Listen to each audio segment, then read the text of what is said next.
यानी ये कह सकते हैं कि हौसला जी का हौसला अभी भी वही है। हाँ, मैं तो वही हौसला है, क्योंकि ये जो हौसला है इसको आप लोगों ने ही बनाया है। मैं तो कुछ भी नहीं हूँ, जो मैं कल था वही आज भी हूँ। बच्चों की हुई जो काम किए थे उसमें गांव के लोगों की थोड़ी लापरवाही थी। सांप को बहुत ज़्यादा छेड़छाड़ दिया गया था।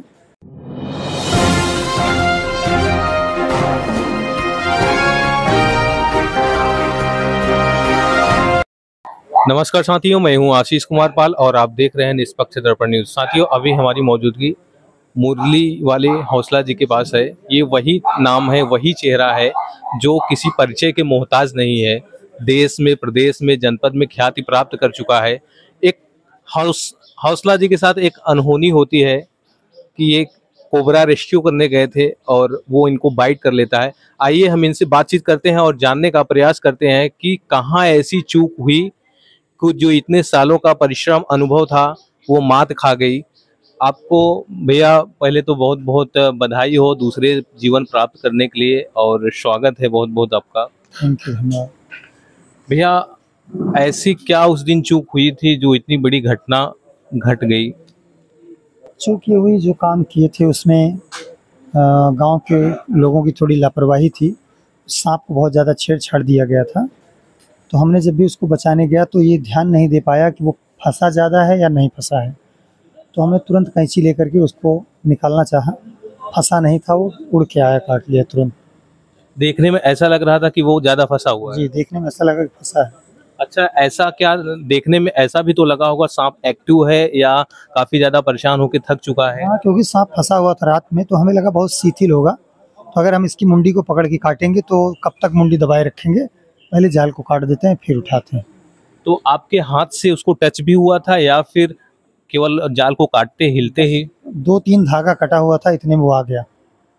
उस दिन ऐसा क्या चूक हुआ था जो इतनी बड़ी घटना घटी, आपने जो ग्लव्स नहीं लिया था? ऐसा कैसे हो गया? ये गाड़ी हमारी जो है गई थी सर्विस के लिए, 8 तारीख को हमें दिल्ली जाना था। तो ग्लव्स नहीं था हमारे पास, छड़ी नहीं थी छोटी वाली। कुछ लापरवाहियाँ हुई थी, जैसी दुर्घटना हुई। तो ये लापरवाही आप क्या अब फिर से दोबारा? नहीं, सबसे बड़ी बात यह है, जान करके कोई लापरवाही नहीं होती है। दुर्घटना होने के बाद में हर गलतियों से सीख मिलती है। वैसे कह लिया जाए तो भगवान की मर्जी है, सब कुछ उन्हीं के हाथ में होता है। लेकिन खामियाजा हमको भुगतना पड़ा, तो इससे कहीं पता चला कि गलती हमारी थी। आपके चाहने वालों में आपकी लोकप्रियता इतनी है कि लोग कहीं ना कहीं बिल्कुल उदास थे, आप उनको क्या कहेंगे? नहीं बाबू, तो मैं स्वस्थ हूँ। आपकी दुआओं में इतना असर था। मैं आप लोगों के बीच फिर आ चुका हूँ, फिर सेवा देने के लिए तैयार हूँ। थोड़ा सा मुझे वक्त दीजिए, 1 हफ्ते का।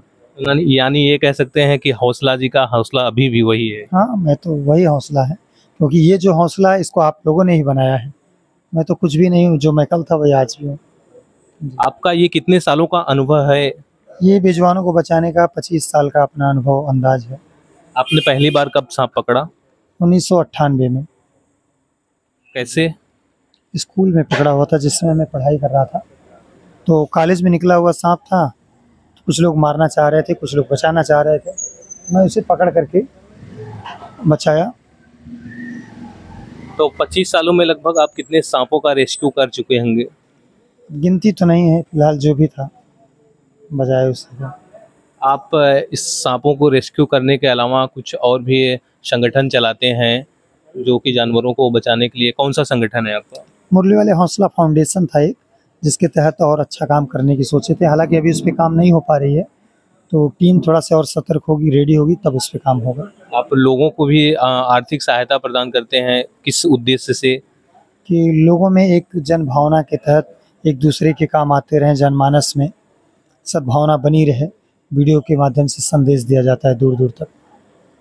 आप एक बार ये नौ उधर मई के पास, पीली नदी के पास एक ज्योतिषी जी बैठते हैं, जी। आप उनके पास भी गए थे, उनको भी कुछ आर्थिक मदद भी किए थे। तो आज मैं अभी वही उनसे बात करके आ रहा हूँ।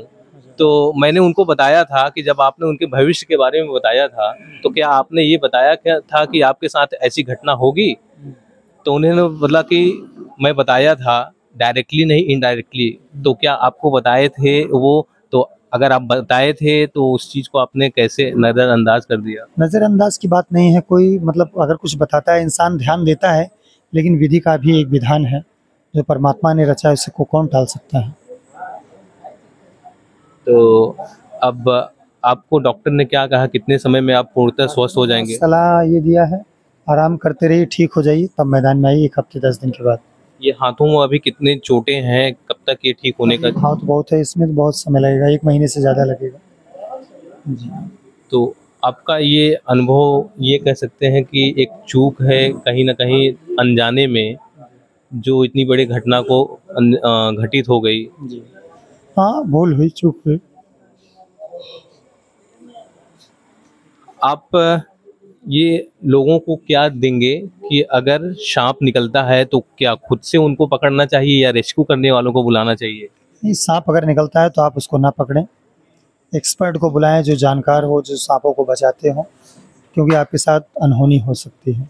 लोगों में कहीं ना कहीं देखा जाता है कि अगर उनको सांप काटता है तो वो दवा पिलाने ले जाते हैं, ना कि डॉक्टर के पास हॉस्पिटलाइज जाते हैं और कोई जड़ी बूटी जैसा इस्तेमाल करते हैं। उसके लिए आप क्या बोलेंगे?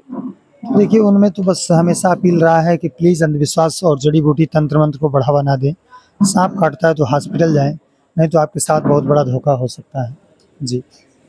तो साथियों, ये थे हमारे साथ मुलरी वाले हौसला जी, जो इनका कहना है कि अब किसी भी व्यक्ति को अगर सांप काटता है तो वो तंत्र या जादू टोना के भरोसे ना रहे, वो जल्द से जल्द हॉस्पिटल पहुंचने का प्रयास करे और वो अपने हाथों से सांपों को पकड़ने का काम ना करें। फिलहाल अभी ये स्वस्थ हैं, हम इनके दीर्घायु होने की कामना करते हैं और फिलहाल अब तक के लिए इतना ही। बने रहिए निष्पक्ष दर्पण न्यूज़ के साथ।